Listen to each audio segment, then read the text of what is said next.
All right, you guys. Are we back? Are we here? Are we doing it? I'm here. I've been here. In fact, nothing went down on my end. It's only YouTube that said, "Oh, your stream done." You know, if you don't connect to your thing, it's gonna end. Well, everything's still connected. In fact, OBS says it's still transmitting, and then the stream ended. So I just killed the stream on YouTube only, and then just restarted it, and looks like we're back and good now. So I'm not too sure what happened, but we should be good everywhere else, everywhere else still. Sorry for the hiccup, you guys.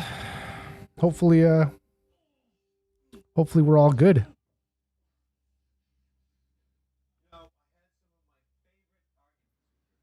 Gotta close down one chat window and reopen another one because that last stream is gone. This one. About chat. Damn, dude, that was weird. Weird. The first thing I thought is, damn, I got busted. They busted me. Nope, wasn't it.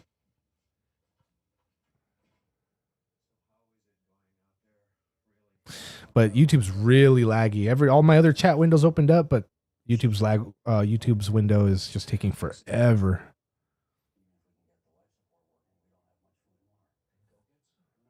All right, cool. We're all good then. Hell yeah.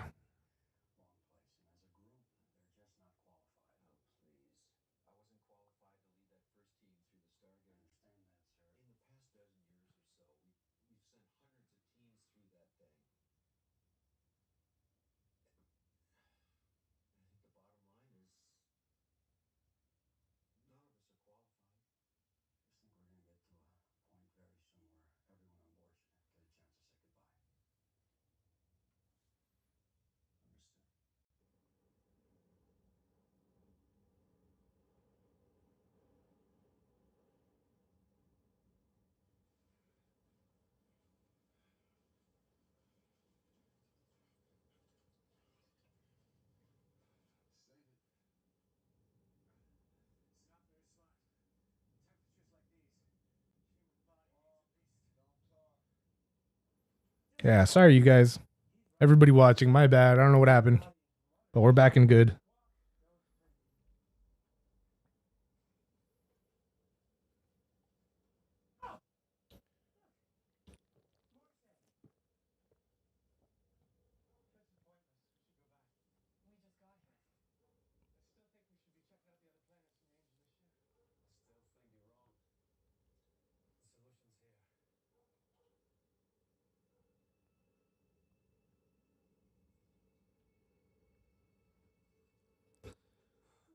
The even Rush was like, I think you're wrong.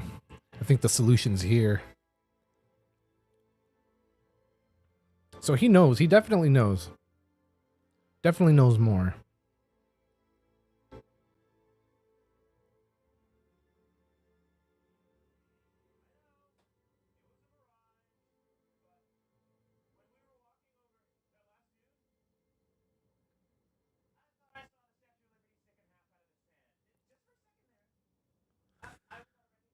This guy.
Bruh.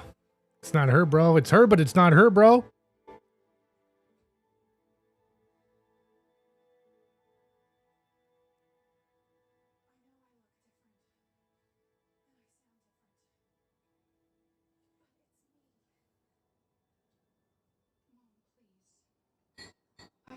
Bro.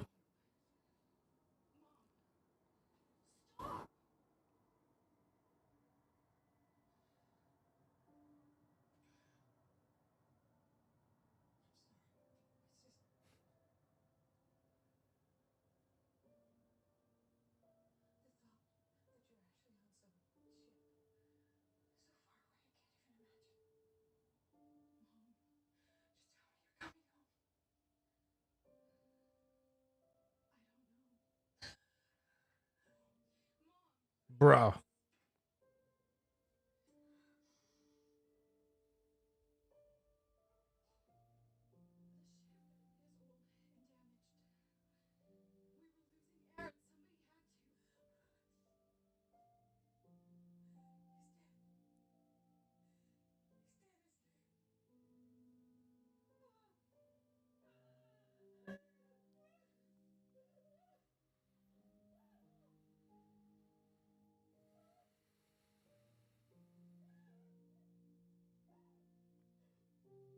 Damn, that's rough, dude.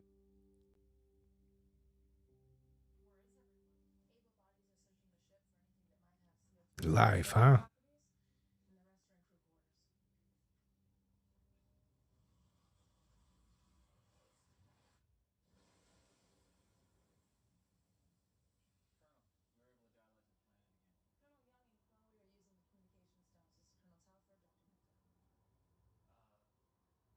Yeah. Actually.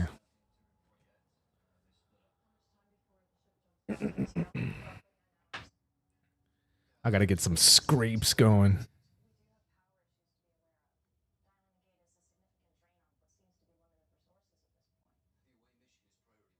Yo, D's, what's up, bro? Thanks for rolling through, dude. We're getting our Stargate universe on. Damn, what happened? We had like 8 viewers a second ago. Even after it restarted, they're all gone. Sorry, at least I still got you guys here. Nice, dude. Hope you're having a smooth day. Everything's going well.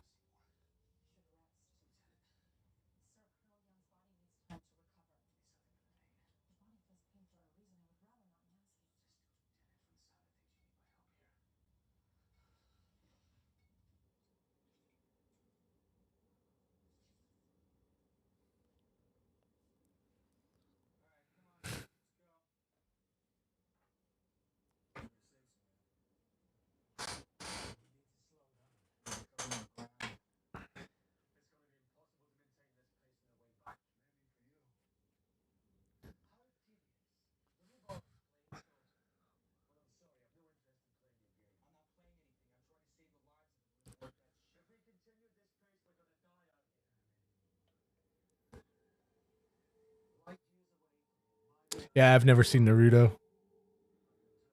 I heard it's good stuff though. A lot of people like it.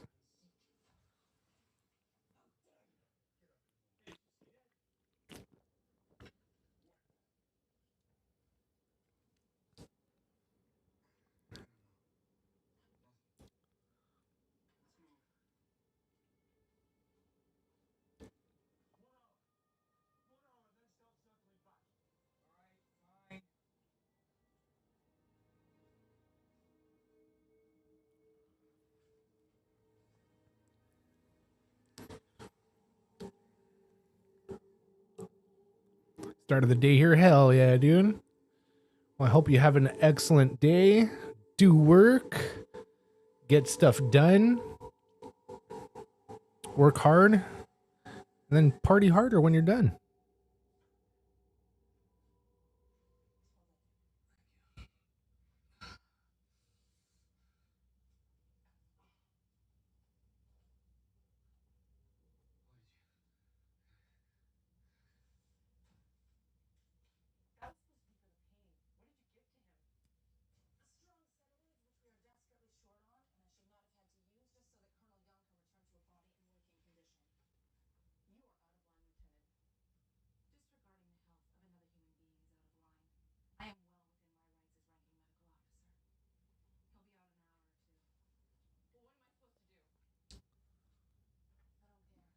Bro.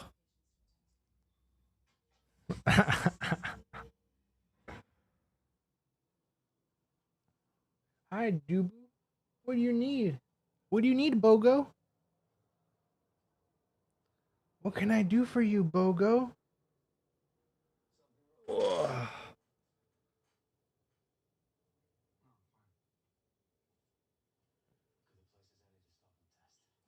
Where you at? What are you doing? Hmm? What are you doing up there?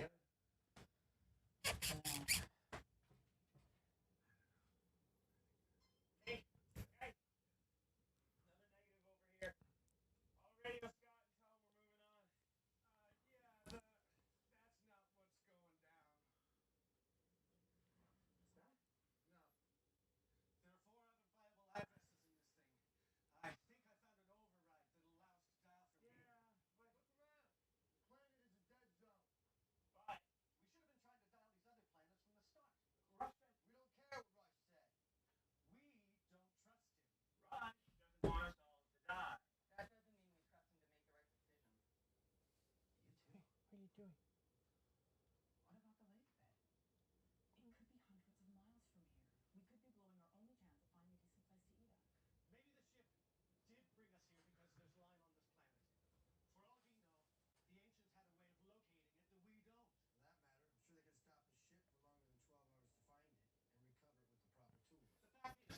Yeah, bro, he's always right here. Look at him. Hey, can you get out of here?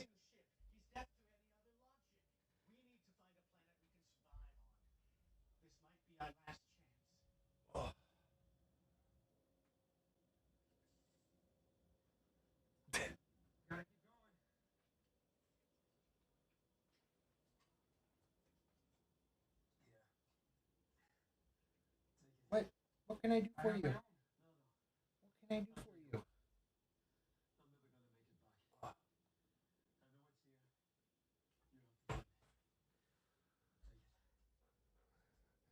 He doesn't really want to hang out with me. He just wants some cookies. Here. Here.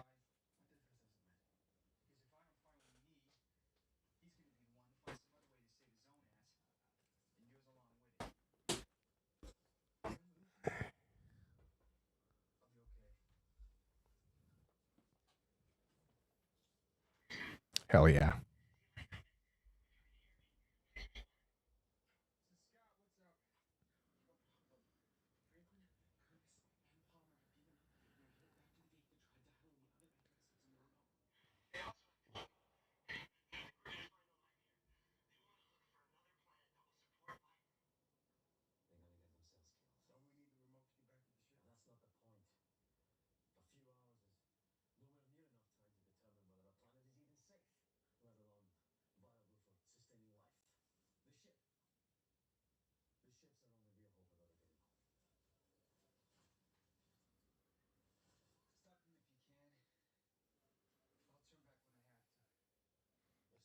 Bro.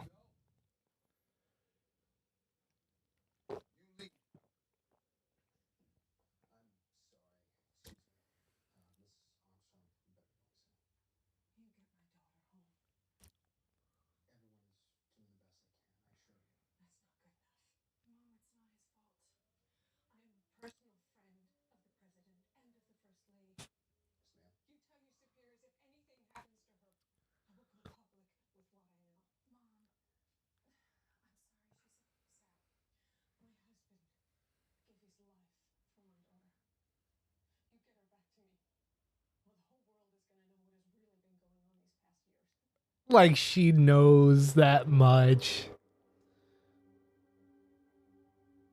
Unless the husband is just like straight been telling her everything. Then I guess, yeah, maybe she knows. Maybe she might know enough to go public.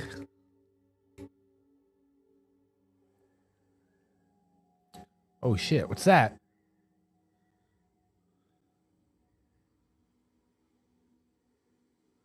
It's a ghost, you guys.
Bro.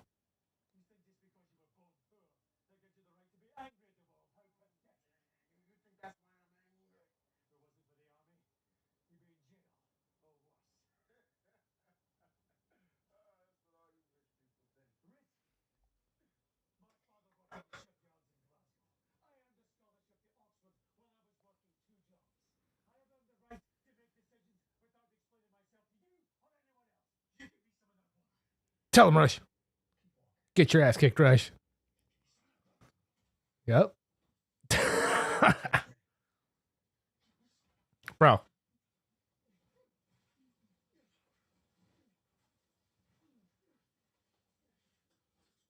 Yo.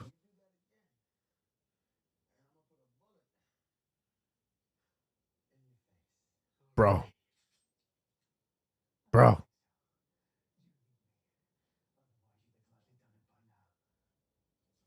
Yo. You got me there.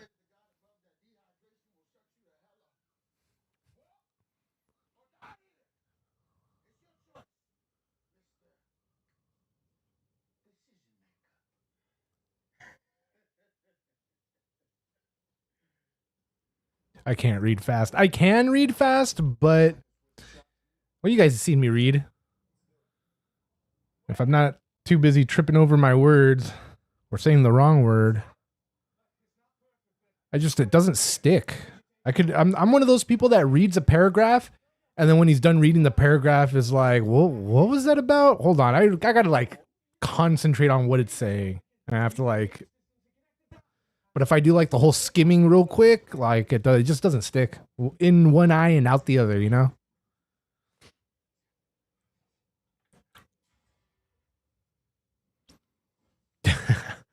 Yeah, but it's like all the time with me.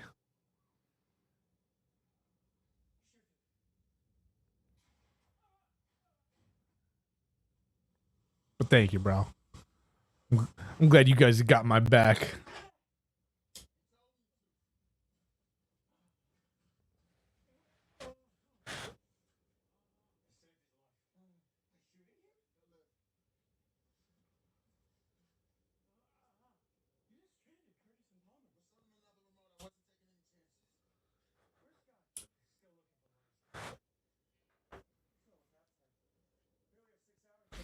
We got special features in a little under 20 minutes. Special features for the first episode, for the first 3-parter series premiere.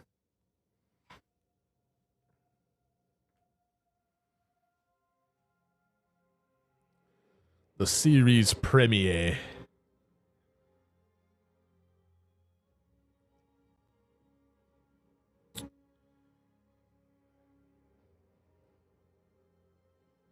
That'd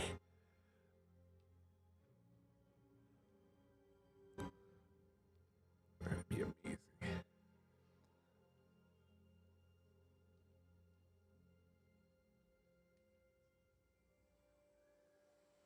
Bro. Look out behind you.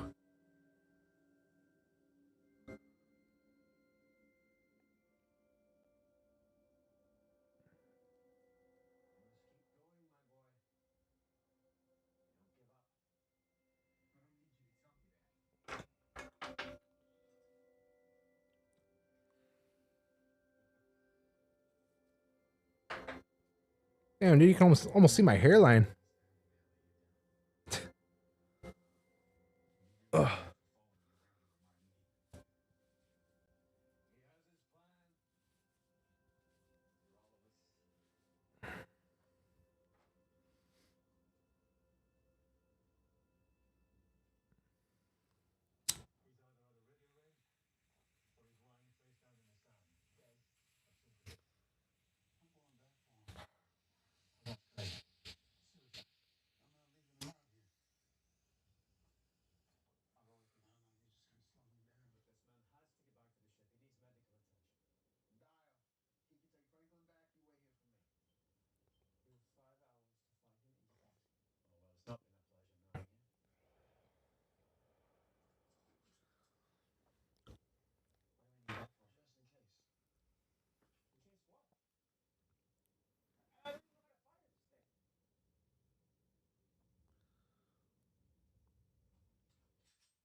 Bro. Better be here, Eli.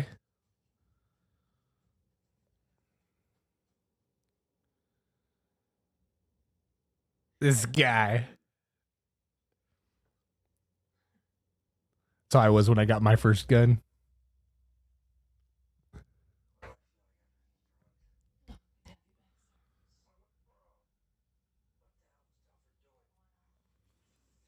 I remember my chick being like, "You're just gonna have your gun open out like that next to you all the time?" Yeah, that way if I want to grab it and go like this, I can. That's what I did, but with my gun in my hand, just to be a fool about it. It was after seeing the movie The Crow with her. You know, the original Crow.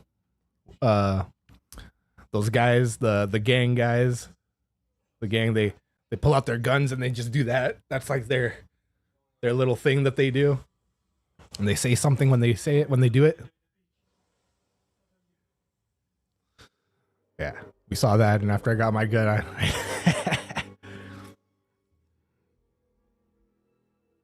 fools, dude, fools. Well, you guys have already seen that I'm pretty much a goof. Hey, fuck goofs. Ricky, do they really answer to that? Yeah. Yeah, they'll answer to that. Hey, fuck goofs. Bubbles. Trailer Park Boys. Yeah. We're going to get on some Trailer Park Boys here one of these days. What I want to do, though, is I want to do it over on Twitch. That way I can at least let you guys hear some of it. For some of you that, you know, can't watch it somehow, we'll be able to at least hear it.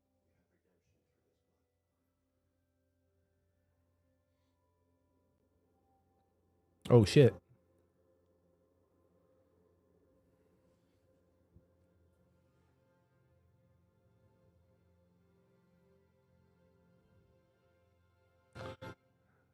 A desk pop? What's a desk pop?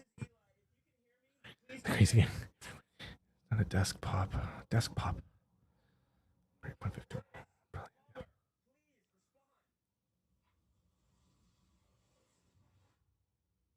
Damn. You're stuck, Eli. Now look at us. We're all dead.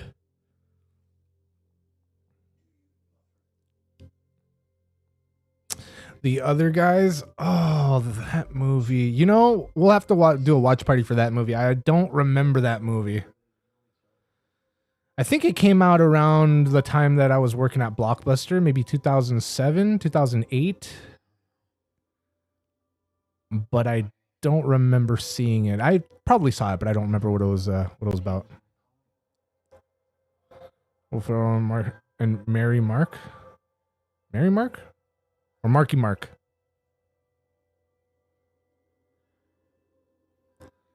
My boy Mark Wahlberg. Damn, this poor guy. Damn, dude. Feel the conviction, bro. While you're up in space porking chicks in some broom closet. Sick motherfucker. Sorry. They get Will to shoot his gun off at his desk, bro. Yeah, no, that doesn't sound familiar. I might have seen it, but like when it first came out, and probably under the influence, and I'll have to check it out. Bro, you found water? Yo, so what entity was like reading his mind to bring him here? They were able to read what was in his mind. Led him to this spot right here. And you got it. Now, could it have been life, or was it really maybe something else? Marky Mark. And also, you guys, if I do you know, the after parties on Twitch, we can like listen to actual music over there, not my AI stuff that, you know, we could actually listen to actual songs. I don't think I'll get copywritten over there, especially, you know, because I'll take the video down afterwards.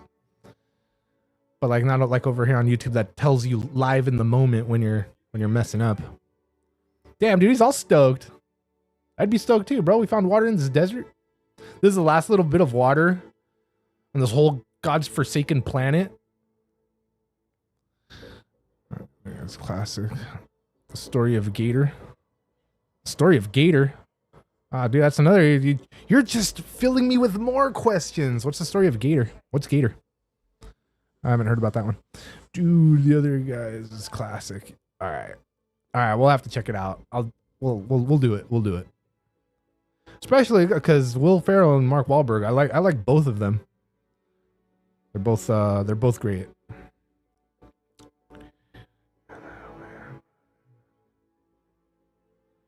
Yeah, that way I'm moving to Twitch. Hell yeah.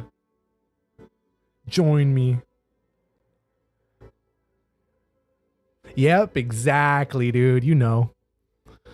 Yeah. I'll keep doing my stuff over here, but I feel like this channel's pretty it's probably pretty done for, you know. I mean, not done for. I just mean more like it's YouTube doesn't like me. You know what I mean? I do stuff over here that YouTube's not happy with. So I think Twitch will probably be a little bit better for this kind of stuff. But we'll still do it here. I just don't think it's gonna get monetized over here on YouTube at least. Where I think Twitch still might, because I won't be leaving videos up or anything. But we'll see. We're gonna play around with it. We're gonna test things out. Earth, air, water, fire. Yup, you know it. And then there's you, Jamie. You're the fifth element. Love. You guys are fools. Love you guys. Yeah, Fifth Element. You guys remember that one? That was a good one. Were you here for that, Jamie? I don't think you were. We saw the Fifth Element maybe last year sometime. Lilu Multipass.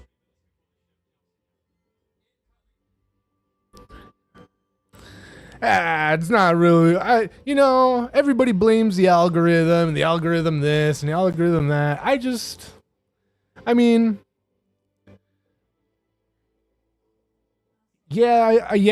believe that there's the algorithm is a piece of it, but it's probably not majority. It's probably just me not being as entertaining as other people, you know what I mean? Because it's probably just user error, you guys. Everybody just wants to blame something or someone else, but it's probably my fault. So I'm not worried about it. You shouldn't be worried about it. We're just gonna keep having a good time and see where this ride takes us. Bada boom, big bada boom. Yup. His full name. Shit, Lilu's full name, bro. Yeah, no, me either. Lilu. Hey, can we? Is there like a shorter name for you? You know, Lilu. Yeah, dude. Yeah, dude. Bruce Willis for the win, bro.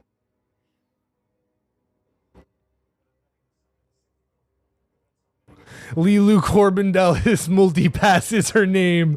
Hell yeah. That's what it says on her driver's license.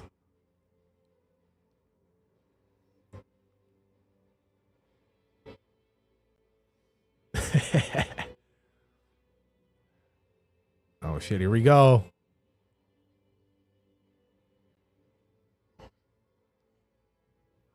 Hurry before it chops your arm off.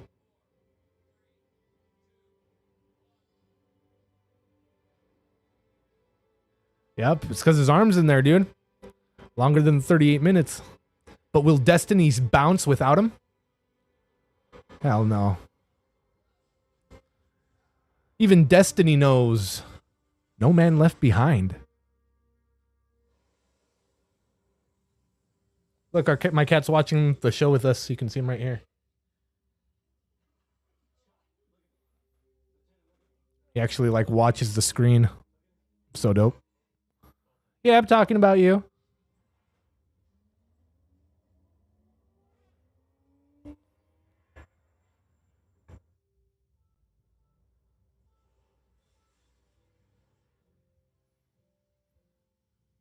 And the best thing, you guys, he spent so much time, like he'll watch with me for a little while, a couple minutes, and then he'll like, lose interest and bounce.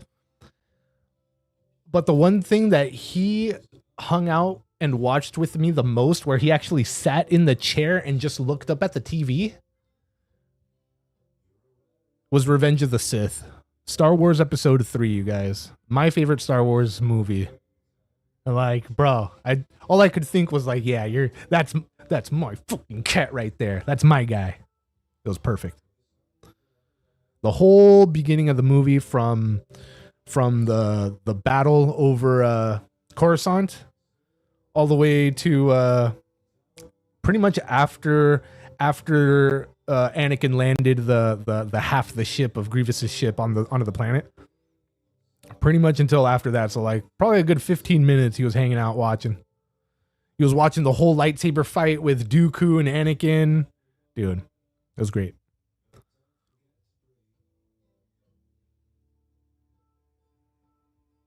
Yeah. That's my little guy.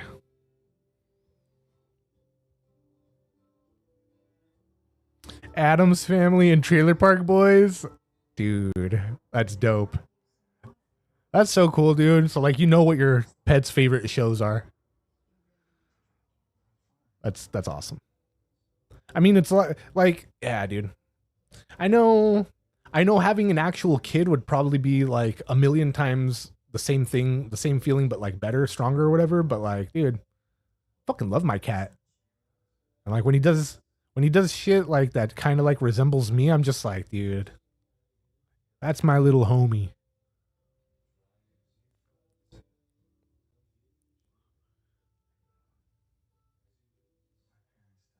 Yeah, dude, it was a great fight. Episode 3 all the way.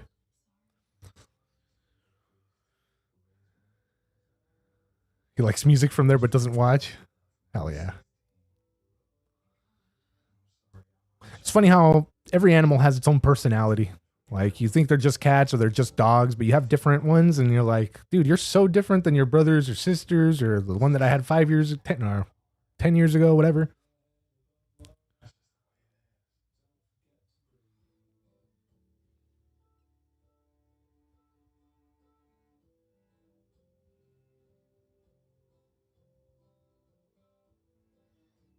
Damn, dude. Now he's going to score with this chick? Hell yeah. Get some, bro.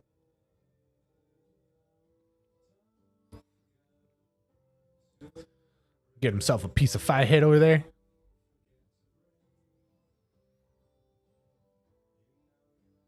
She's pretty, but I like what's his face's squeeze more. The doctor chick, the blonde doctor chick. She's a little older, but I don't know, dude. I got a weakness for blondes. I'm like McKay. Yo, what is that? Did you guys see that? What is that? Something just detached from the Aurora or from the Destiny. No, not Keller. Right in this one, in this new one, Stargate Universe, the doctor chick, that's with the captain guy. The little fling that they got going on. 5, 4, 3 for me is no 1. 6 and 2 are tied at number 2. Oh wait, 5, 4, and 3 for me is number 1, and 6 second and 1 tied at number 2 for the 6 Star Wars movies. I see what you're saying. Oh, it's a gate.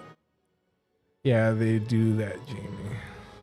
Cats can cough up hairballs. Yeah, they sure do all the time. Well, my girl cat does it all the time, but she's, I don't know. She's always cleaning herself, so like I can see it with her. My little guy doesn't clean himself he does, but not as much as she does. When When you hang out with her, she's always cleaning herself. She sheds a lot. All right, you guys, are you guys ready for some special features? Couple of special features, you guys. All right, dude.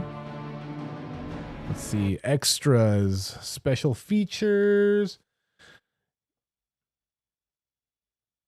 Kind video diaries, commentaries, and then behind the scenes. That's it? Oh, Kino video diaries. I thought I said kind.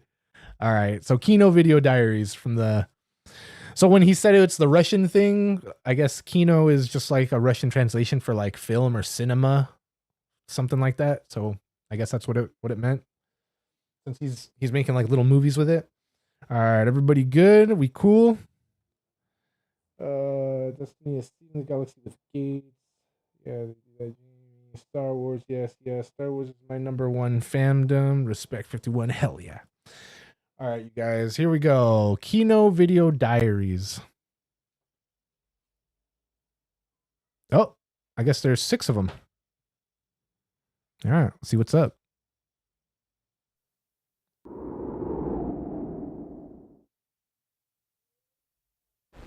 Hey, I'm David Blue, and I play Eli on Stargate Universe. This is a Kino. What's a Kino, you ask? Well, it's sort of the Ancients' version of a Malp. What's a Malp? We'll get to that in a minute.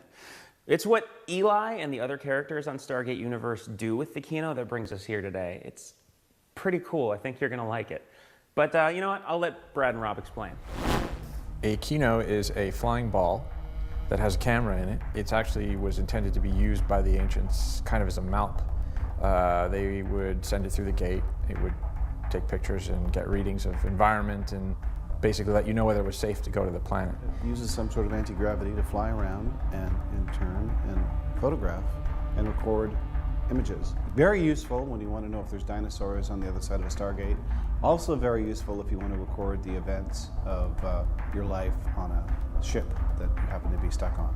It is one of our storytelling devices within the series. We actually cut to a Kino, we call it a Kino POV, and it's sort of a treated image. You know it's the Kino. When the team gets to the ship, Eli discovers this thing and feels like someone should be documenting what their experiences are, and maybe no one will ever get a chance to see it, but maybe they will. And so he kind of takes it upon himself to use the Kino to make a documentary about the adventures that they're having. And it also has a secondary purpose. Colonel Young kind of wants to keep tabs on people. And so he's sort of allowing Eli to make this documentary, and he's using it as a kind of a cover for spying on everybody on the ship. What Eli captures on the Kino, and sometimes what the Kino captures on its own, or sometimes what people grab a Kino and use for themselves, is moments of confession. It's sort of it can be a diary for some people,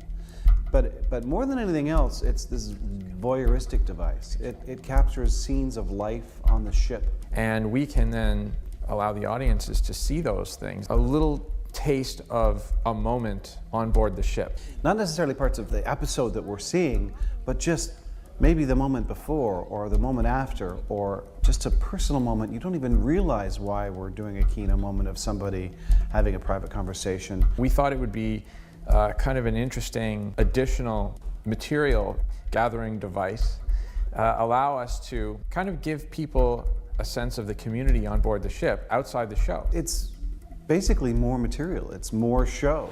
See? I told you that was pretty cool. Bye. Damn, that was it. All right.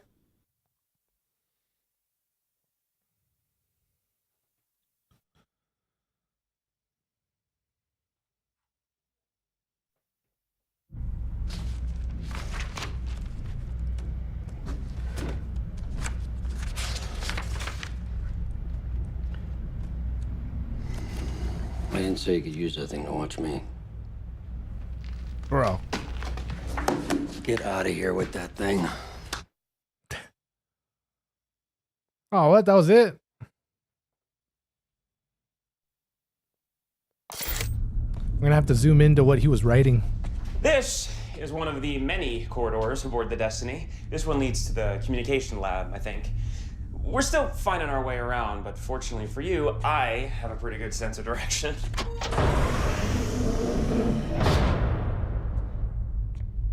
Not the comm lab. This is the infirmary. Cheers, you guys. We still haven't figured out how half of this stuff works, but it's pretty cool. Now, how do I get back from here?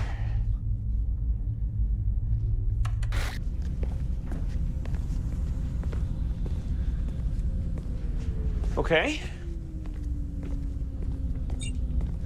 This room is... I have no idea what this room is. I don't think I've ever been in here before. Now he's gonna go just look around, get lost for a little while. Yo, bro, what are you doing? Down this corridor, right there, we have what we like to call the Apple Core. Please don't call it that. What? Apple Core? It's called the control interface. What? It's where we come to interface with the ship's controls. It's what the ancients named the room. Well, it's boring. You're boring. Guys, Lisa, what's this? you mean the Apple Core? Oh, for God's sake. We're scientists. We apply the principles of reasoning to the observation and investigation of natural phenomena in order to formulate hypotheses and draw conclusions. Let's be serious, people. Volker, back me up here. What do you call this? The APL-CR unit. APL, CR, Apple Core? pretty much. Bro.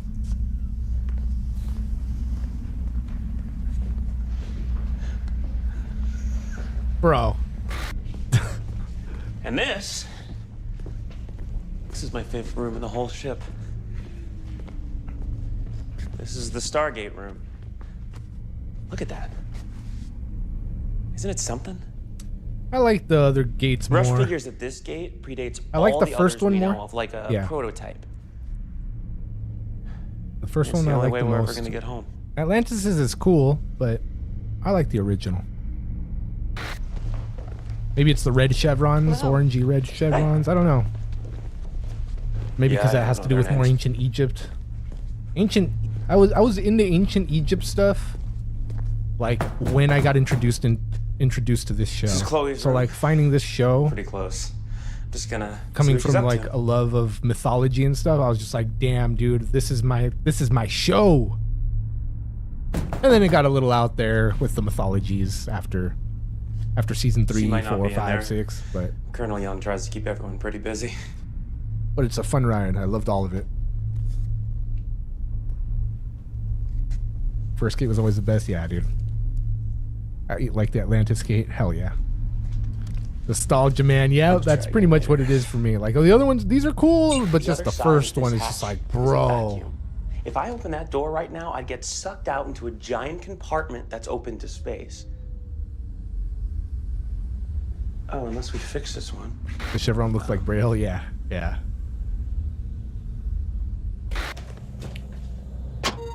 Star constellations. This is our shuttle. Destiny has 2 of them. One of them's toasted. I'm not supposed to be in here. It's military personnel only. Ship's gotta have rules. Yeah.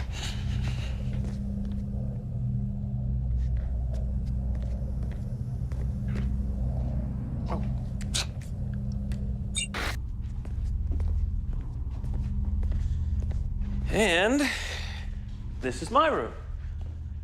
At least Nice. it's the room I've got for now. Hell yeah. There's a whole bunch of compartments we haven't been able to go into yet because there's so many damaged areas. Rush wants us to fix them all and check them out.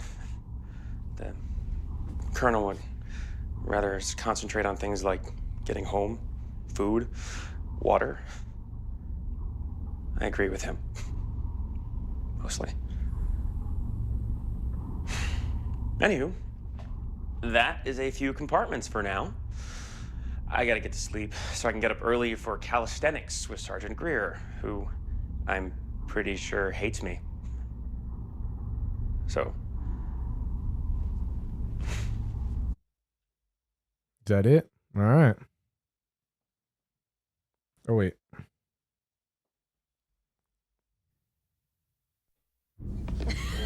Okay. If you want to come out, just come out. mess you up. Just come. hey guys. Hey, Eli. Don't encourage him with that thing.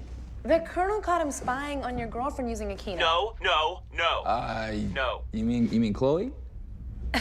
No, your other girlfriend. Ooh, busted. She's talking about Lieutenant James. Yeah. And the colonel warned all of us girls. Wasn't me. Bro. Yeah. Eli, that is seriously not cool. Riley was driving. You can't fly away on me now. Huh? See, and now that I have your undivided attention, I want you to know that if I should find you using this keynote to spy on one of our fine female officers or enlisted personnel, I will be using the keynote cam to spy on you, Eli, from the inside. Whoa. Do you understand me? Bro. Let go of the ball. I knew Stop that it. you would. Okay? Fly away now. Bro. Oh. Not good. They should have left this in, bro. Nice things. Oh, it's not a deleted scene, though. It's just a little diary, side diary. That's funny, though. Because if that doesn't come up, then we may be in trouble. You know what I'm talking about? Yeah, absolutely.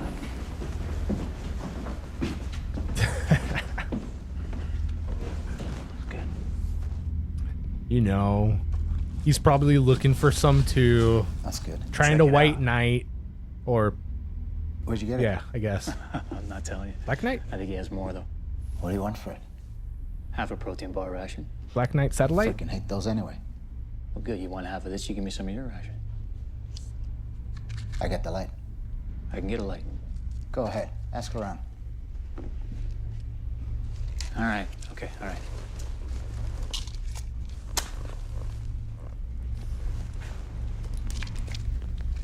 He was like, hell no, Discussing habit.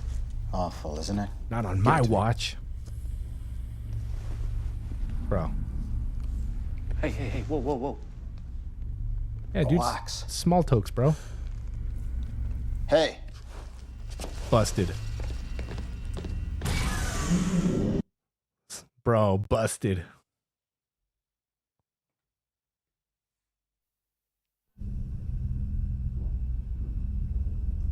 Yup. They're over there chiefing it. Couple corridors away where nobody would find them. Ooh, where are you guys going?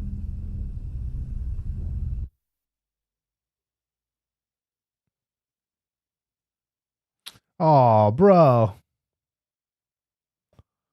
What?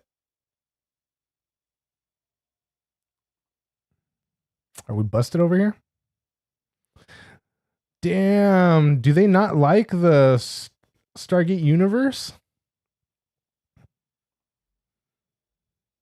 Hang on. Let's see if we take it down, will they stop getting mad? Your stream has been temporarily blocked because we detected a video belonging to someone else. Damn, dude. So they got us. So what? So SG-1 and Atlantis special features are cool, but the other ones aren't? Stargate Universe is not cool?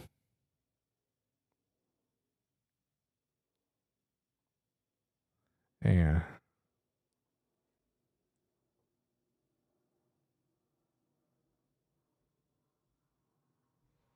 It said temporarily blocked, so it hasn't been shut down completely yet. We'll see if it comes back.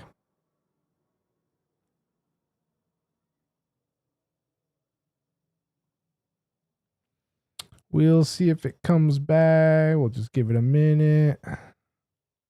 Stream unavailable. Hang on, you guys.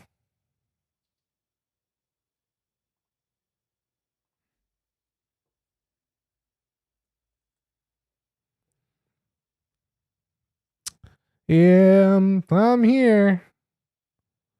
We're just waiting for it to come up. Sometimes it takes a minute for it to come back up. Because it says I'm still connected. Everything says I'm still good.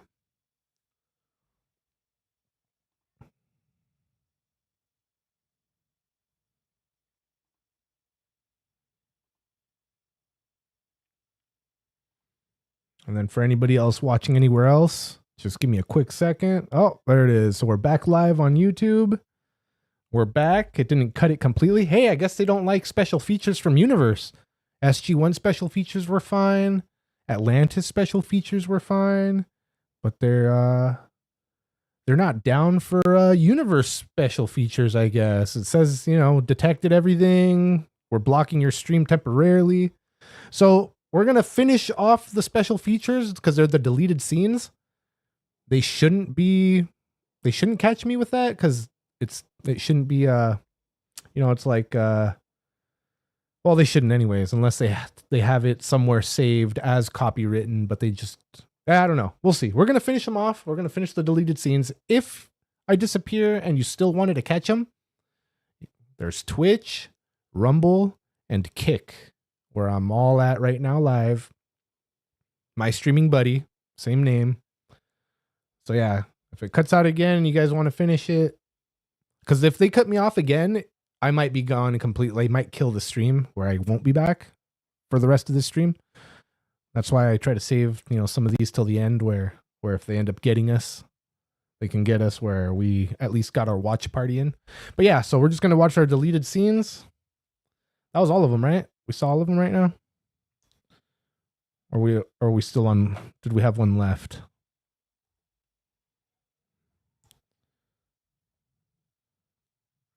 Did we see this last one? Let's see.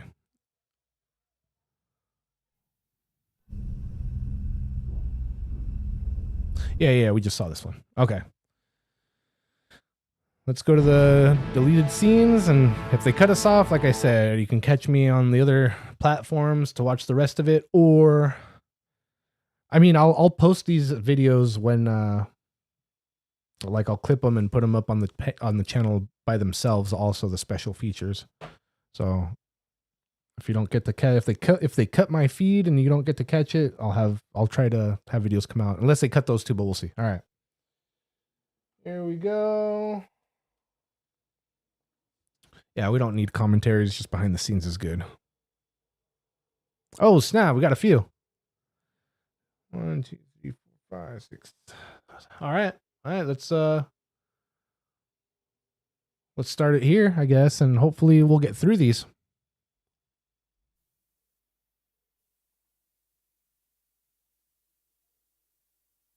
Hello, I'm Dr. Daniel Jackson, and behind me is a Stargate.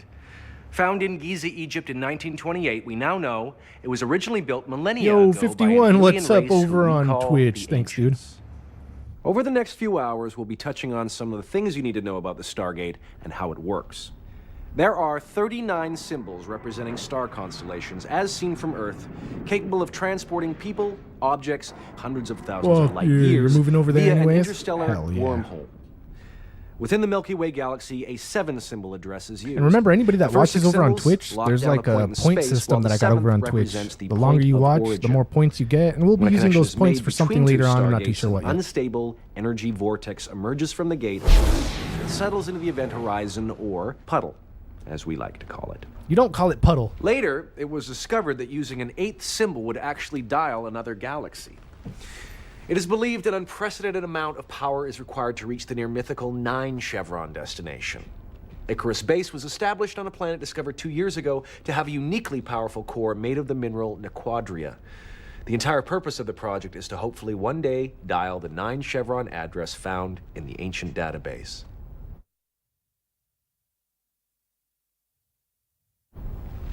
Hi, I'm Dr. Daniel Jackson.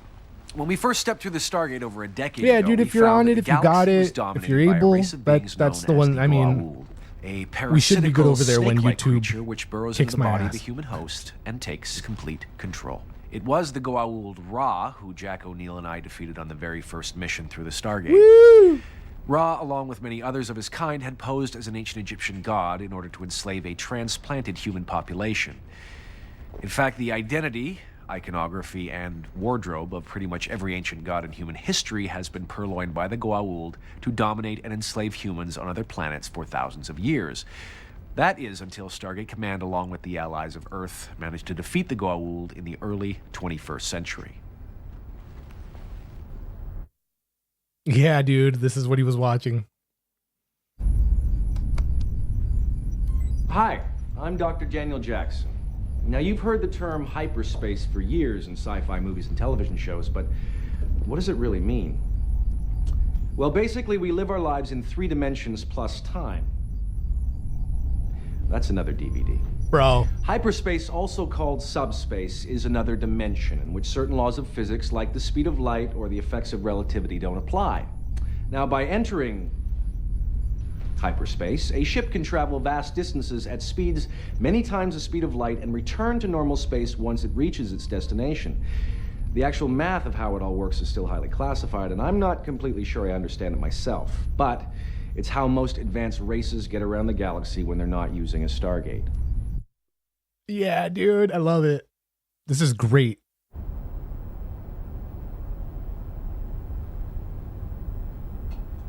Hi, I'm Daniel Jackson. The Ancients were once a race of humans known as Alterans. They left their galaxy to avoid a war with another race of humans called the Ori. They flew to the Milky Way millions of years ago and first landed on the planet Dakara. From there, they made their way to Earth, which they would call home for some time. The Ancients are the inventors of the Stargates and much of the advanced technology that was later usurped and used by the Goa'uld to enforce their rule. Prior to that, the Ancients left for Pegasus, and then ultimately some of them returned to the Milky Way, where it is believed they used their knowledge to restart human life as we know it on Earth. At some point, they evolved both physically and mentally to the point where they no longer required their human bodies. Which brings me to my next topic. Hell yeah. Something he's already done a couple times. My name is Dr. Daniel Jackson. Ascension is an extremely advanced evolutionary process whereby the human consciousness becomes pure energy and actually rises to a higher plane of existence. While it takes several thousand years of evolution for humans to reach the point where they can attain this state of being naturally, a less evolved person can actually be ascended by other ascended beings. And not only after dying like In fact, 6 it other happened to me times. once. I have little So I guess you memory of gotta it now, die but I a can hot tell you few times ascension before you comes learn to with a ascend, much huh? greater understanding of the universe and the forces of nature within it. The power that comes with that knowledge is potentially dangerous if misused, as we have seen with the Ori. It is for this reason that ascended ancients now have a strict rule about non-interference in our human existence. I could go on about that, but we would probably have to get another tape.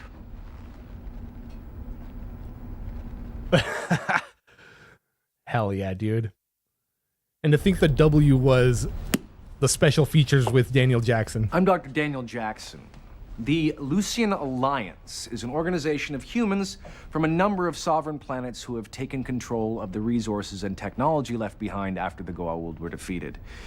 Not unlike the Mafia or street gangs from our own fair planet, the Alliance is made up of power-hungry criminals who use violence as a means of enforcing their dominion. Leadership is tenuous and constantly changing, but the association itself is formidable and must be taken seriously. They control a sizable army and numerous Hatak vessels, or former Goa'uld motherships, as well as a fleet of smaller gliders and bombers. The Lucian Alliance is also known for ensuring the servitude of less fortunate followers through the distribution of an addictive corn-like food crop known as Kassa.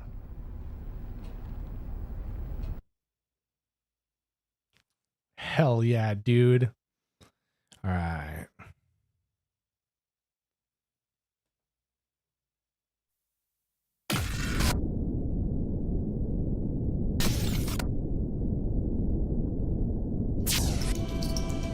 One thing great about working on a series is that it is a work in progress. You know, it's almost like how, as human beings, we're always trying to figure out who we are and, you know, why we're placed on this earth. And when you're doing a series, it's sort of like that process. There isn't a beginning, a middle, and an end. You're given sort of the shell of the character that you have to fill in with your own personality in a way.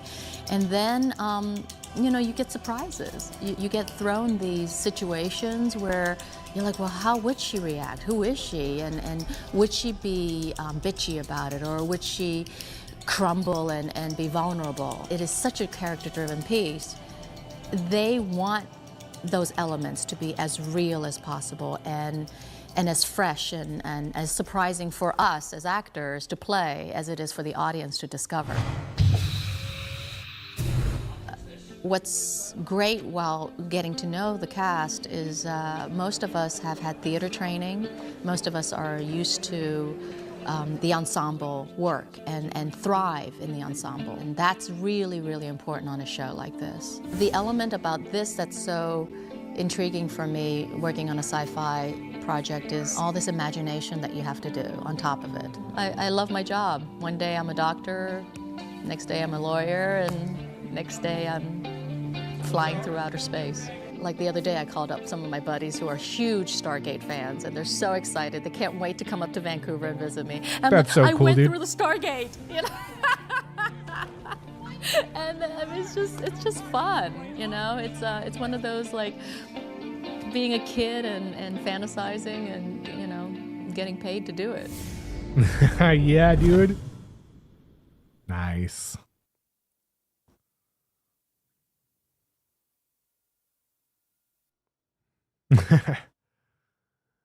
All right, next one.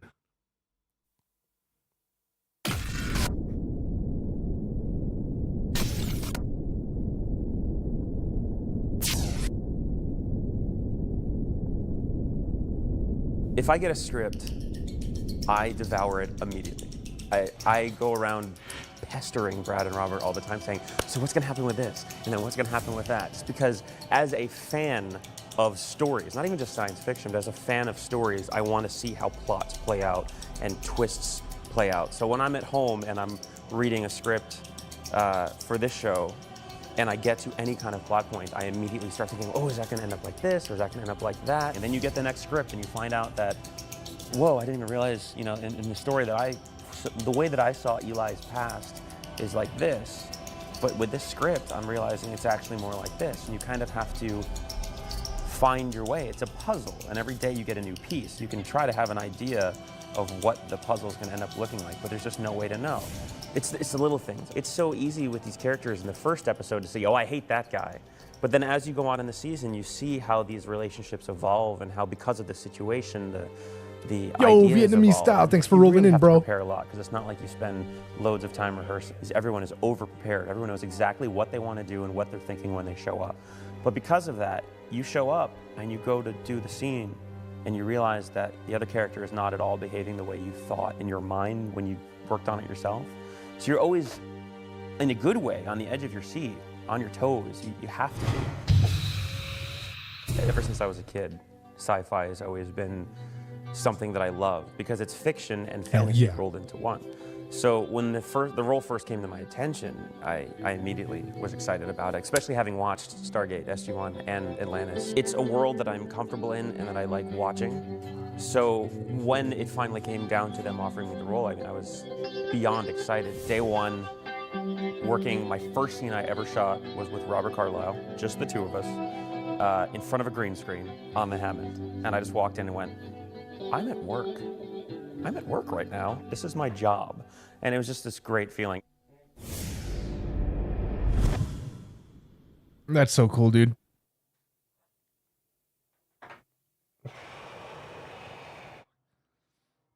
So cool, bro. So they're not getting mad at me on YouTube anymore. I guess maybe one of those scenes that we saw a minute ago had too much of the actual show in that part, like probably with it. So that's probably why they got mad at me. All right. Hopefully. For the first time, we were going to see aliens in universe, and You know, we didn't want to do what we had done in the past. We didn't want to have people in rubber suits. If we were going to do CG aliens, they were going to have to be, you know, photo real. The standard and the bar is so high, so we knew that we had to own up to that. What's behind the Stargate? When we first got the script for Space, it was a cool episode, and one of the things that, you know, Brad and Robert really wanted to do is to have aliens that it was impossible for it to be a guy in a suit or prosthetic. Like just a brick wall James on some of them our production somewhere? designer, had some original concept art. We approached Image Engine Design. I think we talked about that once. Like if two people were to walk in on District 9 from opposite sides, does he come out on one side or both sides? Let them run with a lot of the design of the alien as well. The alien kind of developed over time from that. Shooting those sequences with the aliens was particularly tricky from a number of standpoints, one of which was it would be from an individual's point of view, so it's through water. He's jumping And around plus we had, jets. an alien basically being interrogated. We wanted to try to not hold on shots for a long time. We still wanted to maintain our same shooting style of handheld. A lot of times in the past, when you're doing a CG alien, it'll be on a locked-off camera. And in our, you know, new style of shooting universe, you know, pretty much everything is handheld. And so we had to do multiple passes on set. We had to shoot with a reference What are these guys' names? I don't know. in a gray Alien suit terms? for lighting references. And times we would run a separate pass, which would be clean of any sorry, alien. name. Okay, I see. And for the fight sequence, No, the we aliens, but had okay, the okay. skinniest stunt guy we could find, who had to stage the fight sequence with Robert Carlyle, and he actually mimed it as well with nothing there. So it's kind of an interesting combination of about 3 different techniques to try and put it all together. What? No. And Robert Carlyle was brilliant in the fight sequence. It was That's not amazing. Thor. Mutated Thor. Radioactive Thor. All right, Finding Destiny. A tour of the Destiny set with Chris Beach. Hell yeah. Chris Beach, that guy. Hi there, I'm Chris Beach, the art director never here mind. at Stargate Universe. Never mind. And this is the The Destiny. other guy. The picture of the guy on the cover right now. That guy's... Never mind. Anyways. One thing we do when we're designing the set is we try to keep it as flexible as possible, because while we have a certain amount of script to work with, there's also a bit of the unknown as to what could this room be. So we design the spaces to be reconfigurable in that way. The production designer, James Robbins, began working on concepts in fall of last year. The first thing to do was really establish the plan of the set and how it would be organized. This entire set is a 2-story structure made of steel I-beams and posts. And you have to order the steel, it doesn't just come overnight, so you really have to get this stuff figured out. About 3 or 4 weeks after we started drawing, a massive team of construction workers were in here laying the foundations and putting down the concrete pads for all the steel structure. Once the set is underway, all the different departments come together and discuss what their needs are. They are, dude. And it's all happening at a very, very rapid pace. As you've seen from the show, the ship is incredibly vast, and so there are literally kilometers of corridor within the actual ship itself. This corridor we're in right now is about 140 feet long. Our soundstage is 150 feet long, so we really maxed it out to get this long look, as well as several offshoots that we have around various corners and into various rooms. And it's also interchangeable. For example, in some configurations, we can lift up these walls, and now we have a new setup. All the different rooms have to take several different configurations so that we can have 20 or 30 different sets all in this one small environment. That's cool and all, For but they example, probably in this spent room, so we have much at money least on 5 or this, 6 and the different show failed totally after 2 different years. setups. That For makes me example, like the upset control interface room, when you the could have control used unit all comes the down to money the that you chair had room, for where this show Franklin and on Rushville sit in the chair. That's actually this SG-1 environment. We and bring in Atlantis. these large buttresses that go up to the central unit and fill Whatever, up the though. space, It's and all put good. new consoles in all the walls. No If you use look crying over here, spilt milk, right? now, it's set up as just a corridor, but we put in a round flat here, and this is actually the Kino room. We have a bed set up, and there's a column unit where he gets his Kino balls. And he sits at his console here, does his thing. This room, not really set up as anything right now, but these walls here actually go away to create either a 2/3 size or full-size room. These walls come out. They can be window walls, solid walls, or they go away completely, as in the case of the observation deck. If you look through the window, you can see, of course, the soundstage, but also some handrails, and this is where our characters often stand when the ship is under attack or when they're looking at a beautiful nebula. In our set here, we have over 30 mechanized doors. I'm hammering this door controller, nothing's happening. But you'll see the characters hammer these door controllers all the time. These are actually all in actuator motors that the special effects department ordered from Japan. They're also mounted on a very smooth track system so that when they operate the actuator, it opens flawlessly. But this is our central corridor leading into the gate room, so a fairly unassuming corridor, but if you recall from one of the early episodes in the season, we established a battery charger. Yeah, bro. I know what you mean, these. An ancient battery charger that very lived in this upsetting. environment. We also changed these walls into glass panels, and that's where we keep our space Hell suits. yeah. And of course, here we are in the gate room. As well Twitch as in crew. the gate room, though, this actually plays as several of our storage rooms where we've had the workout room, Brody's still, one of my personal favorites. Here we have the gate room stairs. They only play in this room when it's set up as the gate room. For all our different storage rooms, these stairs have to come out. Now, these stairs are constructed out of 2x12 steel stringers, welded steel here, obviously built-in lighting, rolled steel handrails, and water-cut uprights. And they probably weigh about 2,000 to 3,000 pounds each, somewhere around the weight of a car. And they rigged the whole thing on chains, lifted up on chain motors, lowered back to the floor, and they've built custom-made dollies that then wheel the stairs behind the gate. You can see up here that there's So a much large money wall wasted. that drops down to cover the gate. And it cuts the room down by about a quarter and allows us to play this as a lot of different environments that aren't the gate room. All these elements are built from steel. The rest of the set also looks like it's built from steel, but it's actually various forms of plywood with a very intensive paint treatment all over to create this very aged, textural, rusted look that we were going for. Something that was really important to the producers that while we were designing the set was that we include a lot of built-in lighting so that the set could essentially light itself. Roll in, turn on the lights, and yell action. So you can see we have lights built in all over the place, from our floor lighting to our tusk lights here that are custom vacuum form pieces. And a very good example, of course, is in our channel out here where you'll see 45-degree ceiling lights, wall lights, and floor lights.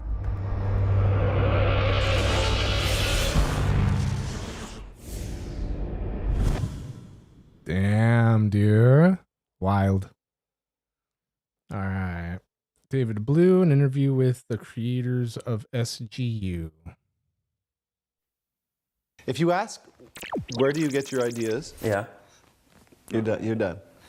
If you ask, what's the other one? It's already recording. Can I have a pen?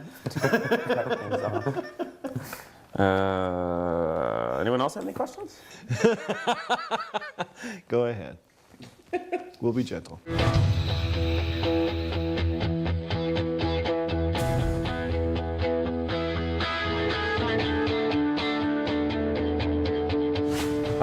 First year of SG1 versus first year of SGU, how have things changed in that, like, network trust, special effects abilities, technologies, all that? I mean, like, do you ever sit back and go, oh my God, we never would have been able to do this before with this show? That's a lot of questions. There's certainly a tremendous amount of trust from the studio. They have listened to us in terms of how much money we felt we needed to make the show. Mm-hmm. What about special effects wise? I mean, well, interestingly enough, 13 years ago when we first stepped through the Stargate, it cost $5,000 for a person to walk through the Stargate through the event horizon of the puddle. And now it costs $5,000. It's true. Yeah, but now the camera's handheld and it's a better looking shot. I mean, and the puddle is way better. I mean, we call it the puddle. Yeah, it's funny how technology still kind of costs your the standards same. go up too, and you try and match the cutting edge. But it's all the just better. time, and so you're always pushing the envelope a little bit, and that costs more money. When a really good sci-fi movie comes out with great effects, you go, damn it, we got to match that. No, Like I first noticed with consoles growing up, like in particular, an old like a Super Nintendo when it first came out was like what, like $500 bucks. Make a good TV show. We can't compete with $100 million. It's like PS5s so now. Don't try. Or a good one of the good fall ones. short. Make a show that's all about characters, these faces, performances, people, and there's some spectacle there. Certainly, it's got a lot of grandness that a lot of television drama doesn't have. But for the most part, we're not trying to make a $100 million movie because we can't. What's been the best perk of success? Like, what can you do now that you weren't able to do season 1 or before? Well, I mean, you know, as the writer, producer of a science fiction show, you get into all the best restaurants and you don't wait in line for anything. And you know, tickets to sporting events. It's just unbelievable. It's because embarrassing, really. because everybody goes, wow, he's the writer. It's so cool. There are. Come on, I've seen pictures of you in like going up in a jet and stuff like that. Okay, now that's fair. Cool. Oh, it's That's because fair. we're Here's- doing here's special what happened in features. that If I switch it situation. to They wanted to give the perk to the actor, and I said no. It's true. I said they can only go if I go. And the guy at the Air Force went, no, I'm serious. I'm not letting them get on a jet without me. So they went, okay. And that's how that worked. But that's because I have a deep love of flying in jets. What SGU line reading surprised you the most? Like what from the page to when they said it? What in the hell was that?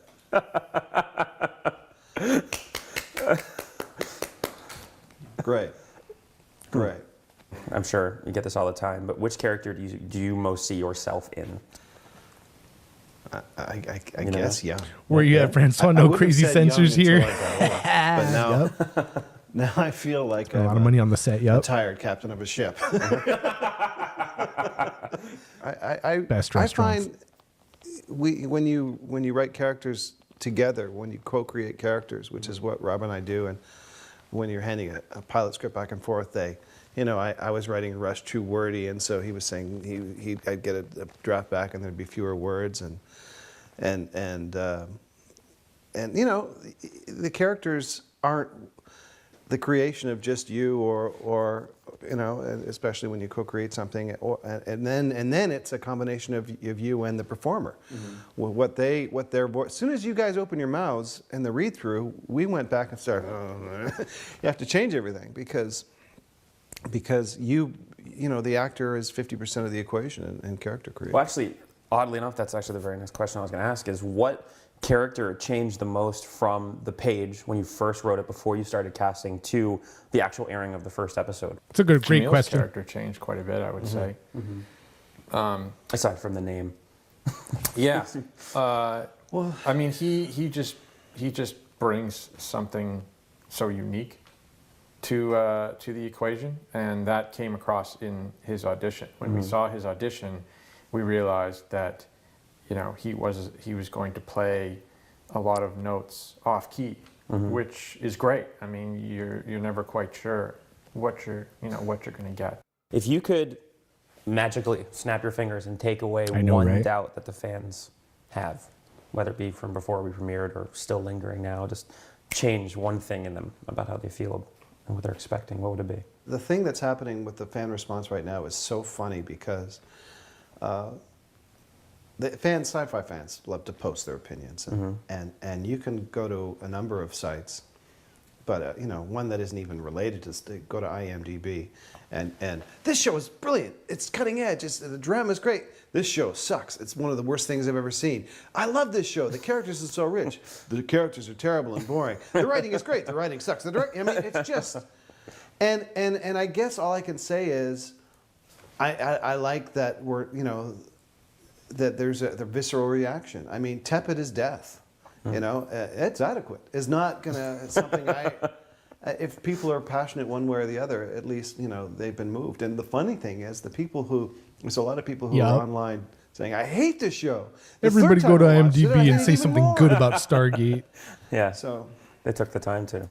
It is true that the We're gonna turn the female tides. characters are not given enough weight in the first batch of episodes, and that they do emerge a little bit later on as more well-rounded characters, and especially Camille. Yeah, actually, I found myself saying that literally yesterday to a fan who had that kind of thing. I was like, Ray and TJ become my favorite characters. The thing about Ray is that we never saw her at the very beginning as one of our main leads. Kojak got a wig on, then Ray! We realized we could use that dynamic down the road because we were writing episodes where... But we also got Ming Na, and that became a part of the process, you know, a little bit further into to the casting, and at that point the pilot had been had essentially been written, and we had to go back and kind of weave her in a little bit. But not in a huge way. But I kind of love that. I mean, when you go back and look at it, it's, well, she was one of the, naturally she had to be on that ship. Naturally she was part of it. And she doesn't rise up as a major, player in the Destiny until a little bit later. That's okay.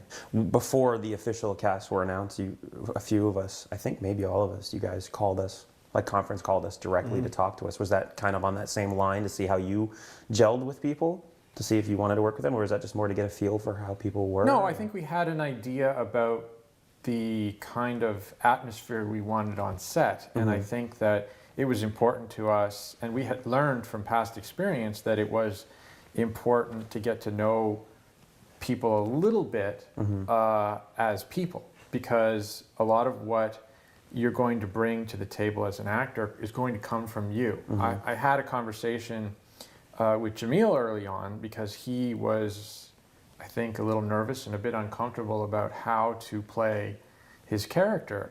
And I said, look, television is it's a long haul. And the closer you can bring the character to you, the more real it's going to be in the long term. It's kind of easier to go into someone else's skin for a short period of time for a movie, but to be honest, in the long haul, eventually, over seasons of television, you're going to be tired. The closer you can get to the real you, the more true that character is going to feel on an ongoing, consistent basis. All right. Was that the last one, or is there one more? All right, this is the last one. Last one, you guys. Chatting with the cast.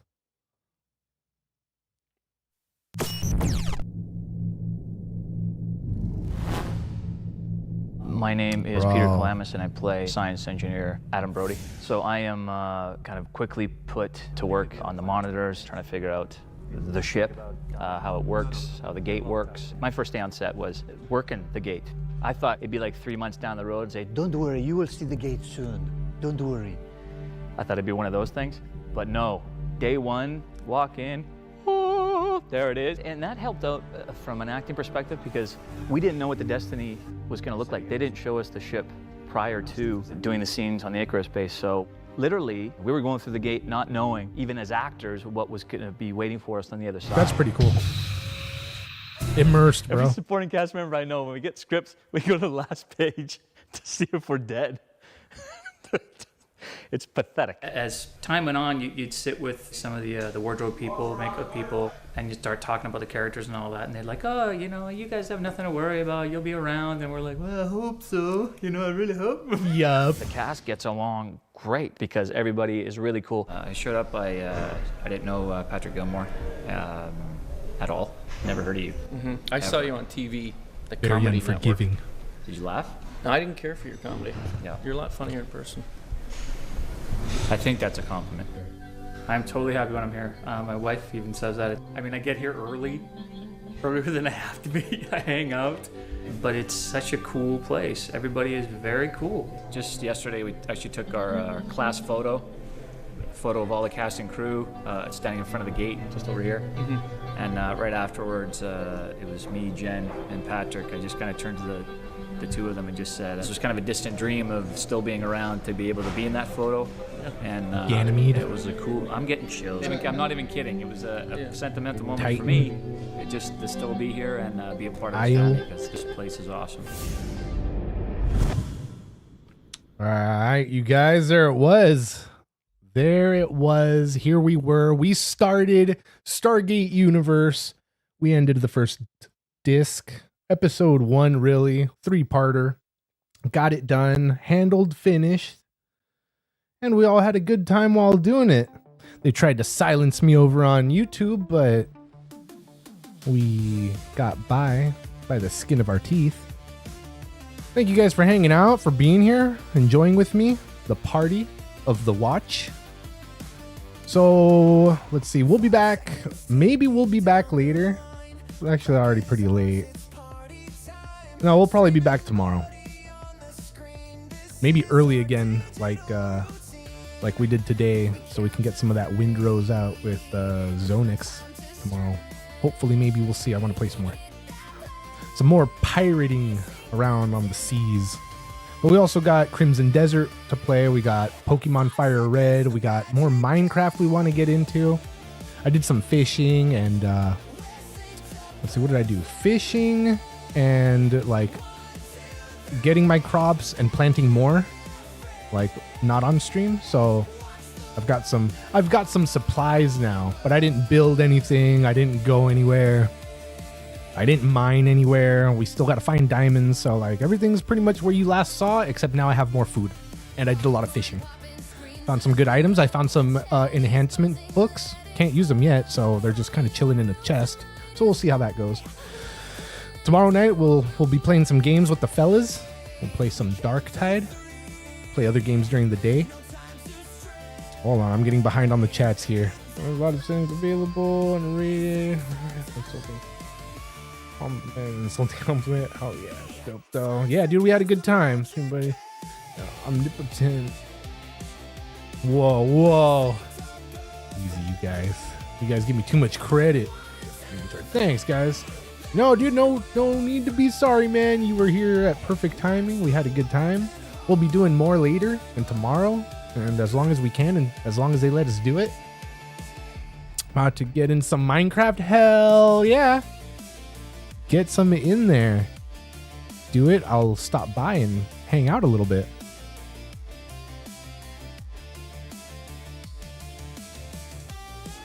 In 15 minutes. Yeah, dude.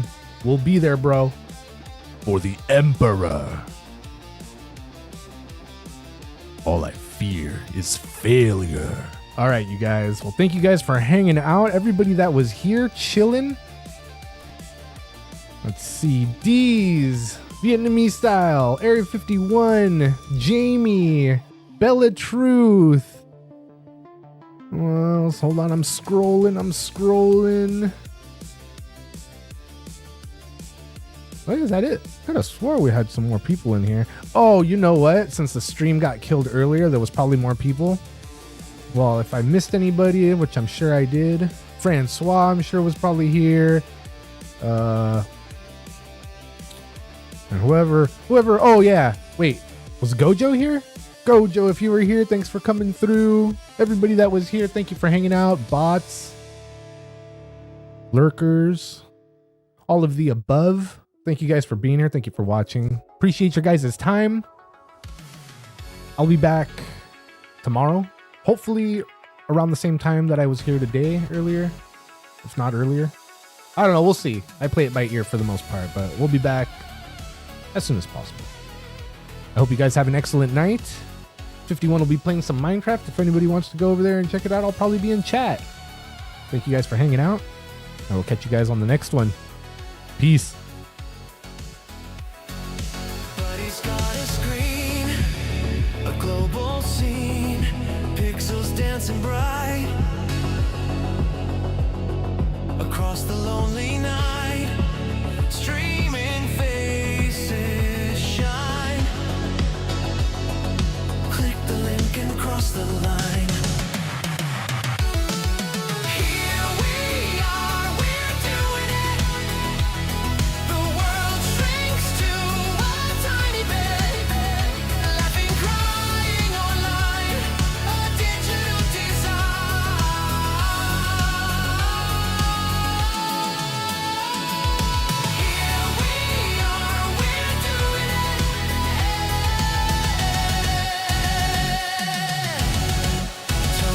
Asleep while London peeps, a rum comes on the go, a shared electric glow from Bombay to Berlin. Hit play, let the show begin.